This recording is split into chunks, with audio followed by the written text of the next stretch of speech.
At a certain scale, next-generation tech giants resemble companies that have spent decades on the Fortune 1000 list. In either case, the communications function, like the company, will be a sprawling operation with staff serving different business units and regions around the world. The challenge at this point is integrating all of those moving parts. Corporate communications will house external and internal communications, but should it report to marketing, to a broader external affairs public policy function, or to a CEO? How does it partner with business units on thought leadership programs or with corporate finance on investor relations? The answers to those questions will vary based on the business needs, of course. Cultural nuances can have a lot to do with it, and those vary from place to place as well. That said, you can usually find companies who face similar issues and assess whether or not they made the right hiring decisions in response.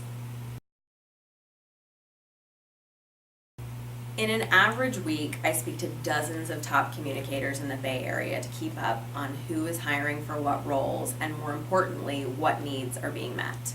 There are some clear themes: the importance of really knowing the business and how to align communication to support it, the need to earn a seat at the table in the C-suite. Credibility is the key to navigating founder cultures. The ability to pivot and adapt. There's a preference for hiring people who are viewed as agile and creative and high functioning. Although there's a very common misconception that all people who've worked at a handful of blue chip tech giants are always ideal, best athlete hires. One of the things our firm excels at is uncovering diamonds in the rough where others don't think to look. It's probably the only way for our clients to gain a real competitive advantage in such a tight local market. Having data and analytical chops is a rare trait, and it comes at a premium. A lot of blue chip brands seek agency support in this area but would much rather bring the work in-house if possible.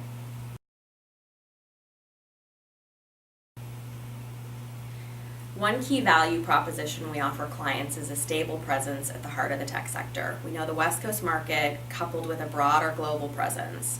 We operate both inside and outside the echo chamber, which helps us challenge conventional wisdom that can confuse nice to have with need to have.